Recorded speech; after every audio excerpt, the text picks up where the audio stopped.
अस्सलाम वालेकुम।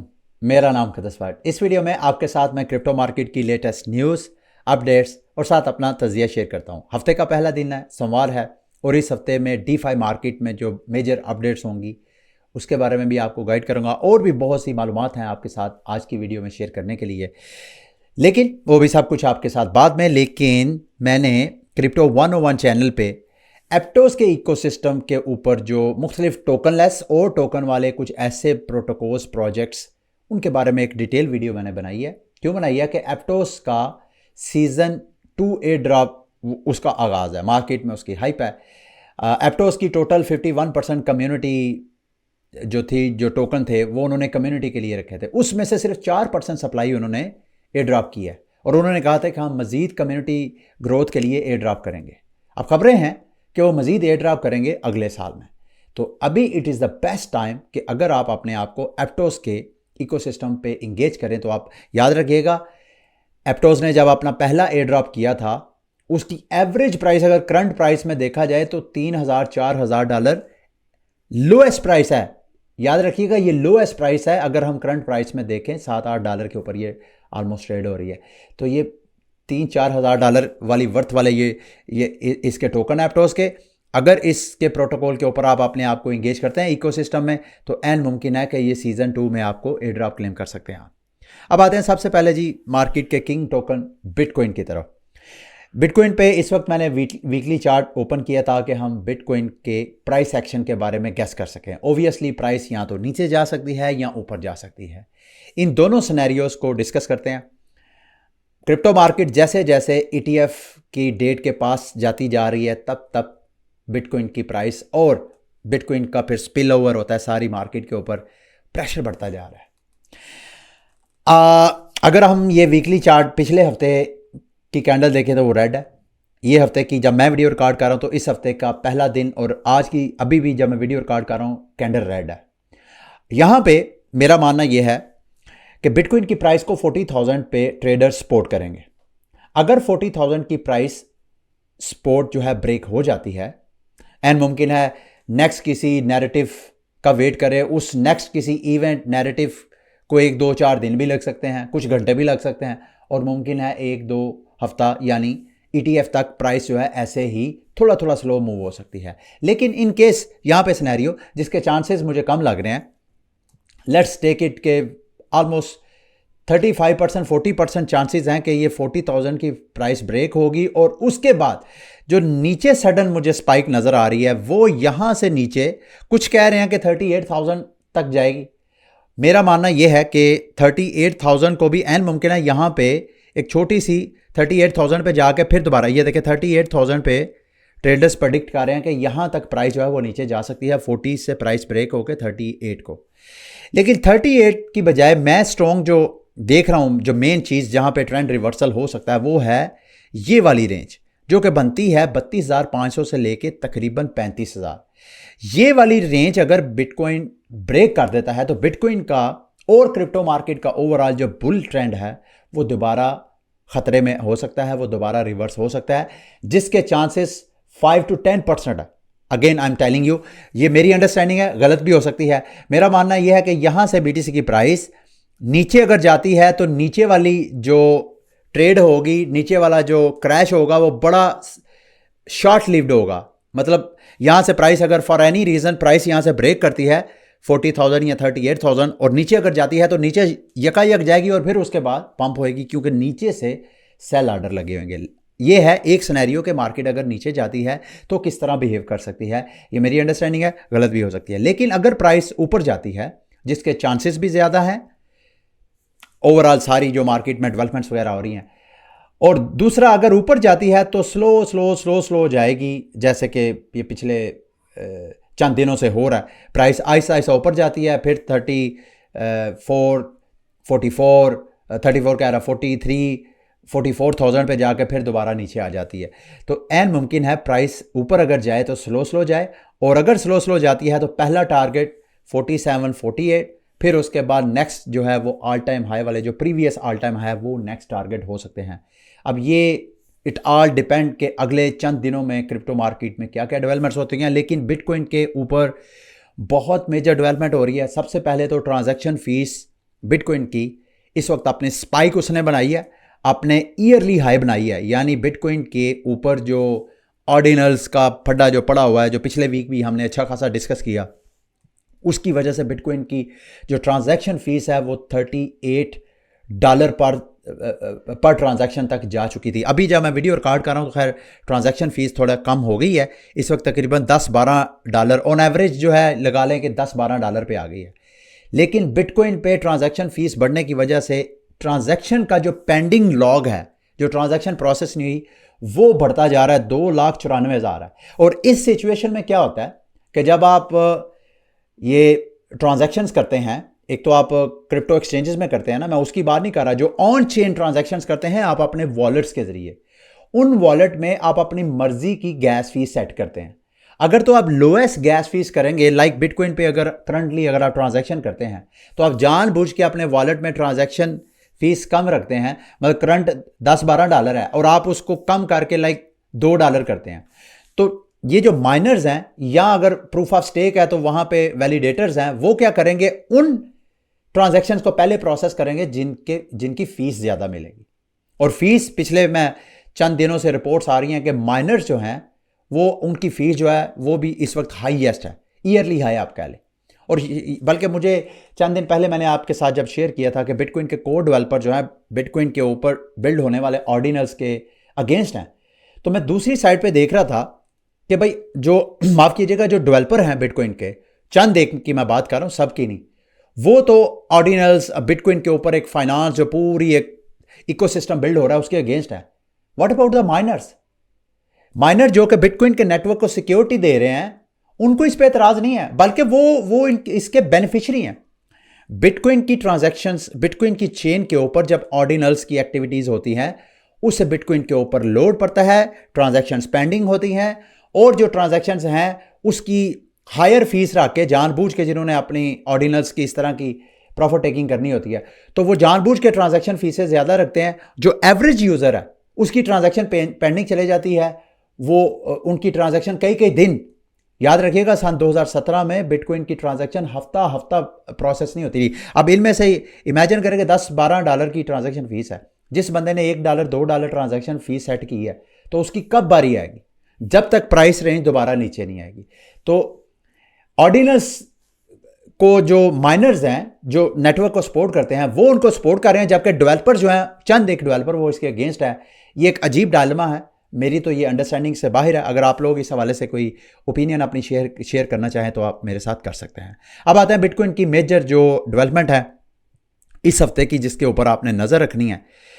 अच्छा, सबसे पहले जी बिटकॉइन के ऊपर स्टैक्स का जो नाकामोटो टेस्ट नेट है, ये 2 दिन पहले की खबर है कि उन्होंने कंप्लीट कर लिया सारा प्रोसेस जो है। यहाँ पे अगर आप देखें, Nakamoto test net version 2 now code is complete. इन्होंने कहा था कि इस साल के एंड में ये टेस्ट नेट लॉन्च करेंगे, और टेस्ट नेट लॉन्च करेंगे तो उससे जो स्टैक्स का STX टोकन है उसकी प्राइस मुझे पंप होती हुई मजीद नज़र आ रही है। इस वक्त भी जब मैं वीडियो रिकॉर्ड कर रहा हूँ तो ये देखें, सारी ऑलमोस्ट प्राइस जो है, सारी क्रिप्टो मार्केट इस वक्त प्रेशर में है, और STX उसकी प्राइस जो है वो अभी भी स्टेबल है, बल्कि ग्रीन है, प्राइस उसकी जो है वो अप्रिशिएट कर रही है। अगर हम इसको 30 डेज, एक माह में देखें तो तकरीबन ये 75% पिछले 30 दिनों में इसकी प्राइस पंप हो चुकी है।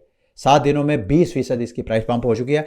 तो इसके पीछे मेजर वजह ये जो टेस्ट नेट लॉन्च होगा उसकी वजह से, ना सिर्फ ये STX के ऊपर बल्कि बिटकॉइन के ऊपर जितने इकोसिस्टम के ऊपर जो प्रोजेक्ट्स हैं उन सब की प्राइसेस आपको पंप होती हुई नजर आ सकती हैं। तो इस हफ्ते आपने इसकी प्राइस के ऊपर नजर रखनी है।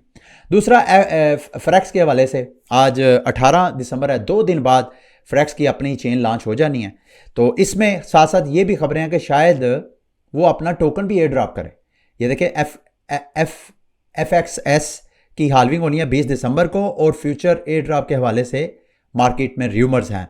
जो भी FX होल्डर्स हैं, एंड मुमकिन है कि जब नई चेन लॉन्च करें उसके हिसाब से उनको रिवॉर्ड दिया जाए। मुझे ज़्यादा डिटेल मालूम नहीं है, लेकिन जैसे ही कोई मालूमात आएंगी तो मैं आपके साथ शेयर करूंगा। अभी इसको 2 दिन पड़े हुए हैं। मैटिक के हवाले से भी खबर है जी। मैटिक ने 20 दिसंबर को रियल वर्ल्ड एसेट के हवाले से कोई अपनी अनाउंसमेंट करनी है। इस वक्त मैटिक की प्राइस भी मेरी नज़र में तो बड़ी अट्रैक्टिव प्राइस है। मैं आप लोगों को रिकमेंड करूंगा कि आप उसमें अगर कोई पार्टिसिपेट करना चाहें, इन्वेस्टमेंट करना चाहें, ट्रेडिंग नहीं, इन्वेस्टमेंट ट्रेडिंग भी करना चाहें शॉर्ट टर्म के लिए तो नॉट अ बैड चॉइस। अगर आप लॉन्ग टर्म इन्वेस्टमेंट करना चाहें तो मैटिक एक अट्रैक्टिव प्राइस पे आपको नज़र आ रहा है। दूसरा, श्रैप के हवाले से डेवलपमेंट है, ये ऐन मुमकिन है कि इस हफ्ते, डेट फिक्स नहीं है लेकिन ऐन मुमकिन है कि इस हफ्ते वो अपनी गेम का अर्ली एक्सेस फेज जो है वो स्टार्ट कर दें। उससे श्रैपनल की प्राइस जो है, श्रैप जो टोकन है इनका, उसकी प्राइस भी इस वक्त मैं जब वीडियो रिकॉर्ड कर रहा हूं तो अगेन एक अट्रैक्टिव प्राइस रेंज के ऊपर है। अगर आपने मजीद इंतजार करना है तो नीचे वाली 20 सेंट से 25 सेंट के ऊपर आप बाय ऑर्डर लगा सकते हैं। अगर आप इंतजार नहीं करते और फोमो की सिचुएशन में है, क्योंकि जब यह गेम का फेस लॉन्च होगा तो मैं एक्सपेक्ट कर रहा हूं कि मार्केट अगर ओवरऑल करेक्शन करती है, जाहिर बात है जितना मार्केट ने करेक्शन कर लिया उसके बाद जब रिकवरी करेगी तो रिकवरी में श्रैपनल की प्राइस को यहां पे बाइंग साइड, एक तो मार्केट रिकवरी की वजह से प्राइस पंप हो सकती है और दूसरा इसका जो अपना गेम का फेस लॉन्च होना है उसकी वजह से श्रैप की प्राइस जो है वो पंप हो सकती है। ठीक है, उसके अलावा Solana just flip Ethereum in both daily transactions, उनके जो डेक्स हैं सोलाना के ऊपर, और एनएफटी सेल्स जो है for the first time Ethereum को इसने फ्लिप किया है। सोलाना, मैं आगे जाके एक अपना तजिया भी आपके साथ शेयर करना इस हवाले से। जोई ट्रेड का जो स्टेकिंग एपीआर है 9% सरपास किया है। इससे जो जोए होल्डर्स हैं will get an air drop from trader Joy. New project बहुत जल्द ये लॉन्च करने वाले हैं और जितने जोए के होल्डर्स हैं, जो जिन्होंने जोए का बैग होल्ड किया हुआ, उनको वो एयर ड्रॉप मिलेगा। अपबिट के हवाले से एस्टर की प्राइस जो है वो पंप कर रही है अच्छा खासा। उसके पीछे वजह कोरियन एक्सचेंज जो अपबिट है उन्होंने उसको लिस्ट किया है, आज ही उन्होंने लिस्ट किया है, उस वजह से उसकी प्राइस आपको पंप होती हुई नज़र आ रही है। उसके अलावा लैंड एक्स फाइनेंस जो है रियल वर्ल्ड एसेट प्लेटफॉर्म है, उन्होंने भी 19 दिसंबर यानी कल उन्होंने भी लाइव जाना है, तो इसके ऊपर भी आपने नज़र रखनी है। ठीक है, अब आते हैं मार्केट की तरफ। ओवरऑल देखें तो सेलेस्टिया की प्राइस जो है, जो टॉप 50 करेंसीज हैं उनमें से हीट मैप में देखें तो वो सबसे ज़्यादा डाउन है मेरी नज़र में। बेस्ट प्राइस आईसीपी के हवाले से वीडियो के लास्ट में जाकर मैं आपके साथ अपना एनालिसिस शेयर करूंगा। फाइल कॉइन बेस्ट कॉइन अगर आप बाय करना चाहें, अगर आप बाय करने चाहें इस सिनेरियो के अंदर तो मेरे जो फेवरेट है उसमें सेलेस्टिया का टीआर टोकन, फाइल कॉइन का फिल टोकन, कास्मोस भी बाय करें। उसके अलावा एवेक्स की प्राइस के हवाले से आप एवेक्स भी बाय कर सकते हैं, not a bad choice. Uniswap को लाजमी बाय करें, उस हवाले से मैं अभी थोड़ी देर में आपके साथ शेयर करता हूं। इम्यूटेबल एक्स को भी लाजमी आप अपने पोर्टफोलियो में ऐड करें अगर आपके पास नहीं है तो इस तरह मोटे मोटे ये कॉइन्स हैं जिसमें आप, मैटिक के बारे में मैं आपको ऑलरेडी बता चुका हूं। ये सारी जो मेरी ओपिनियन है, ये मेरी अपनी ज़ाती इसमें प्रेफरेंस है, लाइकनेस है। ज़रूरी नहीं कि जो मैंने जिनका जिक्र नहीं किया उनमें कोई पोटेंशियल नहीं है, उनमें भी पोटेंशियल हो सकता है, लेकिन उसके लिए आप खुद ड्यू डाइलिजेंस करें। अच्छा, दूसरा एक चीज़ मैंने अब आपके साथ शेयर करनी थी। देखें, पिछले चंद दिनों से, हफ्तों से सोलाना और उसके इकोसिस्टम, पहले सोलाना की डिमांड बढ़ी, फिर सोलाना के साथ साथ एयर ड्रॉप्स, और उसकी वजह से सारे सोलाना के इकोसिस्टम की ग्रोथ हुई हज़ार %। फिर उसके बाद बारी आई एवलांच की, कार्डेनो की, इंजेक्टिव की। ये सारे प्रोटोकॉल्स और इनके इकोसिस्टम के ऊपर जितने प्रोजेक्ट्स हैं उन सब की डिमांड बढ़ी। मैं आपको अपना एक एंगल देना चाहता हूं, आई डोंट नो उसमें से आप कितना उसको अंडरस्टैंड करते हैं। मेरा मानना यह है कि जिस तरह सोलाना के और इसके इकोसिस्टम को बूम मिला इस रीसेंट बुल रैली में, अभी तक इथेरियम और उसके इकोसिस्टम के जो टोकन्स हैं उनको उस कंपैरेटिवली उतना बूम नहीं मिला। इसी तरह बाइनांस स्मार्ट चेन भी पीछे है। तो मैं चाहता हूं कि अगर आपने इस करेक्शन के अंदर अगर इकोसिस्टम में कहीं इन्वेस्टमेंट करनी है तो इन दोनों जो चेन्स हैं इनको और इनके इकोसिस्टम को एक्सप्लोर करें, क्योंकि अभी इनका बुल रन जो है वो पेंडिंग है। बाइनांस का तो रिसेंट जो उसके ऊपर जो डेवलपमेंट हुई है, सीजी का, उसकी लीडरशिप का हट जाना, फिर केस के हवाले से, उसकी तो समझ आती है। लेकिन जब भी बाइनांस के इकोसिस्टम की रिकवरी होनी है तो लोएस्ट प्राइस में खरीदे गए टोकन्स आपको अच्छा खासा गेन दे सकते हैं। बाय सेइंग दिस, मेरा कहने का मकसद यह है कि इस वक्त सोलाना या इसके प्रोटोकॉल, एवलांच या इसके प्रोटोकॉल्स, कार्डेनो या इसके प्रोटोकॉल्स, इंजेक्टिव या उनके प्रोटोकॉल्स में से किसी पे भी सरमायाकारी करने की बजाय आप इथेरियम और बाइनांस स्मार्ट चेन को प्रेफर करें, वहाँ पे रिसर्च करके अच्छे अच्छे प्रोजेक्ट में आप सरमायाकारी करें। आइगन लेयर की जी आज 18 तारीख है। आज इन्होंने एक तो इनकी रीस्टेकिंग जो है वो दोबारा ओपन होनी है, और ना सिर्फ ये वाले जो टोकन्स रीस्टेकिंग बल्कि ये और भी प्रोटोकॉल्स ऐड कर रहे हैं, जिनमें से OS ETH, SW ETH, ये वाले सारे अगर आपके पास टोकन हैं तो आप इनके प्रोटोकॉल पे स्टेक कर सकते हैं, रीस्टेक कर सकते हैं। अगर आप रीस्टेक करेंगे तो आइगन लेयर अपना एयर ड्रॉप करेगा, जितने आपके पास रीस्टेकिंग पॉइंट्स होंगे उस हिसाब से आपको आइगन लेयर अपना टोकन एयर ड्रॉप करेगा। अब ये आइगन लेयर क्या है और करना क्या है, बड़ा सिंपल तरीका है। आपके पास इथेरियम है, उस इथेरियम की आप लिक्विड स्टेकिंग जितने प्लेटफॉर्म है, इवन जिसमें सेंट्रलाइज एक्सचेंजेस भी है, बेशक बाइनांस है, यहां पे आप देखें तो कोइनबेस, अगर आपके पास कोइनबेस में इथेरियम है और आपने वो स्टेक किया हुआ है तो उसके बदले कोइनबेस ने आपको एक पेज टोकन दिया है जिसको लिक्विड स्टेकिंग टोकन बोलते हैं, LST। तो मार्केट में बहुत से लिक्विड स्टेकिंग प्रोटोकॉल्स हैं। आइगन लेयर में जो पॉपुलर है वो तो ऑलरेडी लिस्ट किए हुए हैं, रॉकेट का है, लीडो फाइनेंस लीडर है इस मार्केट में, कोइनबेस है। इसके अलावा जो और कारें हैं उनमें से मैं आपको मशवरा दूंगा, आप SW ETH या ETHX, ये दो प्रोटोकॉल में अपने इथेरियम स्टेक करें।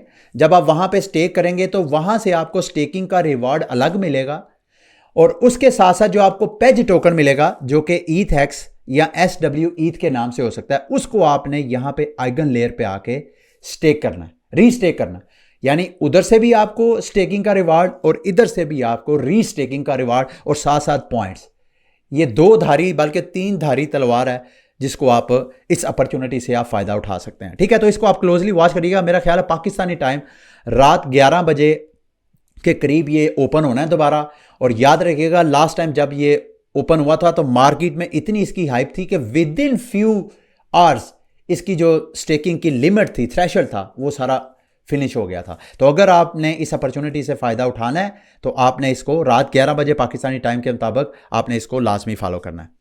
इंटरनेट कंप्यूटर के बारे में इसकी प्राइस जो है क्यों पंप की है, मुझे कोई सॉलिड रीज़न तो नहीं नज़र आ रही, सिवाय इसके कि टेक्नोलॉजी वाइज देखा जाए तो इंटरनेट कंप्यूटर प्रोटोकॉल बहुत अमेजिंग टेक्नोलॉजी है, बहुत अमेजिंग प्रोजेक्ट है, लेकिन कम्युनिटी का ट्रस्ट इसके ऊपर नहीं है। देखिए क्रिप्टो मार्केट में आपके पास कितनी ही अच्छी टेक्नोलॉजी क्यों ना हो जाए, कितना ही अच्छा ब्लॉकचेन या प्रोटोकॉल क्यों ना आ जाए, सिर्फ यही मैटर नहीं करता, साथ साथ आपकी कम्युनिटी ग्रोथ कितनी है, मार्केट में आपकी डिमांड कितनी है, ये बहुत मैटर करता है।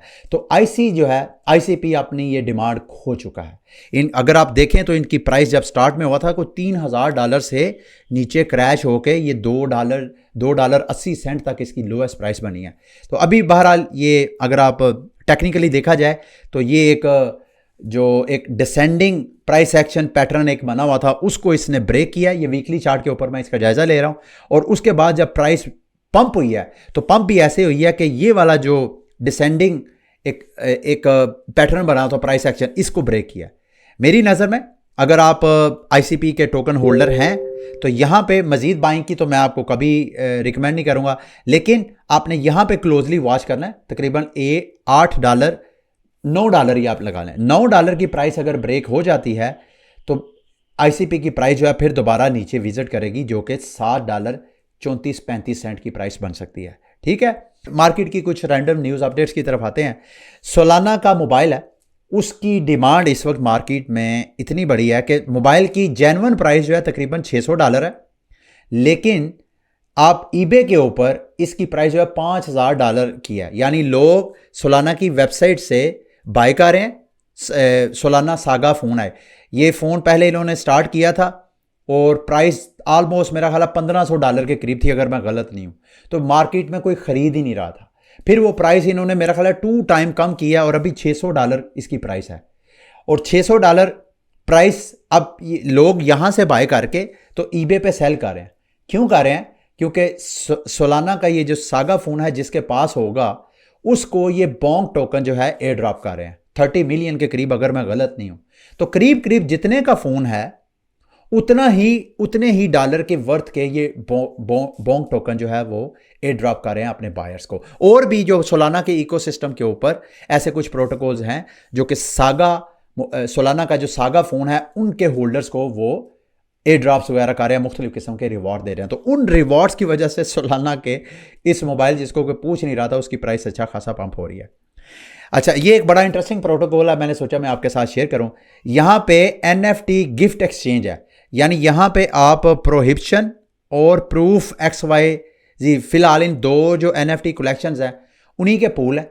इनके पूल में जाके आप अपनी NFT पूल में डालेंगे, आप एक NFT डालेंगे, बदले में पूल में रैंडम आपको कोई NFT गिफ्ट के तौर पे मिल जाएगी।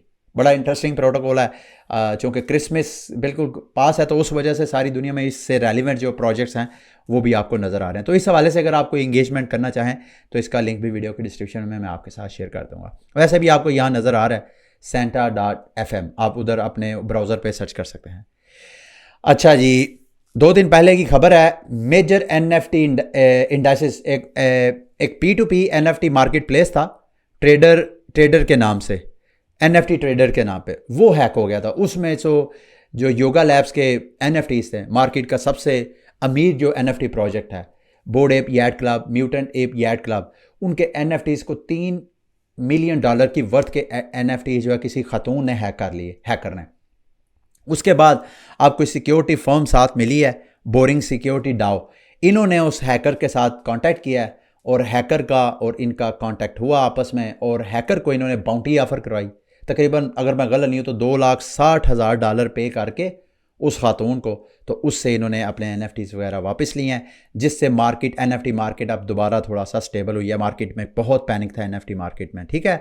लास्ट में जाते जाते OKX की अपनी NFT मार्केट ने ब्लर, ओपन सी और बिटकॉइन ऑर्डिनल्स के सबको सरपास किया। सबके मतलब ट्रेडिंग वॉल्यूम से ज़्यादा वहाँ पे ट्रेडिंग वॉल्यूम। आप में से बहुत से लोग जो OKX के यूज़र हैं, आपको पता ही नहीं है कि अगर आप OKX के ऊपर जहाँ पे एक्सचेंज लिखा होता है उसके साथ मेरा ख्याल है Web3 या वॉलेट इस तरह का लिखा होता है, अगर वहाँ पे जाएं तो माफ़ कीजिएगा, OKX का अपना एक तो वॉलेट भी है, पर्सनल क्रिप्टो वॉलेट, और साथ साथ वहाँ पे NFT मार्केट प्लेस भी, आप वहाँ पर भी NFTs की ट्रेडिंग वगैरह कर सकते हैं, ठीक है। ये थी क्रिप्टो मार्केट की आज की न्यूज़ अपडेट्स। उम्मीद है मेरी आज की वीडियो भी आपके लिए इन्फॉर्मेटिव रही होगी। इंशाल्लाह कल आपके साथ फिर क्रिप्टो मार्केट की अपडेट्स वगैरह लेके हाजिर होऊंगा। अल्लाह हाफिज़।